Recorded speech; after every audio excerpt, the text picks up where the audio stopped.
First Samuel chapter 31.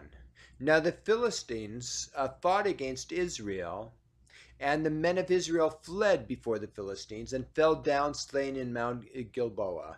And the Philistines followed hard upon Saul and upon his sons, and the Philistines slew Jonathan and Abinadab and Melchishua, Saul's sons.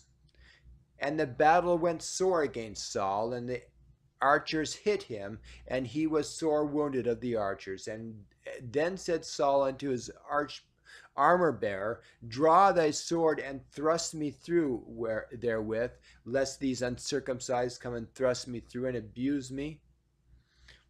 But his armor bearer would not, for he was sore afraid. Then therefore Saul took a sword and fell upon it. And when his armor bearer saw that Saul was dead, he fell likewise upon his sword and died with him.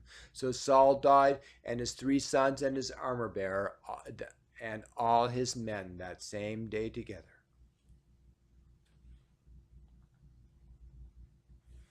And when the men of Israel that were on the other side of the valley, and when the men of Israel that were on the other side of the valley, and they that were on the other side of Jordan, saw that the men of Israel fled, and that Saul and his sons were dead, they forsook the cities and fled.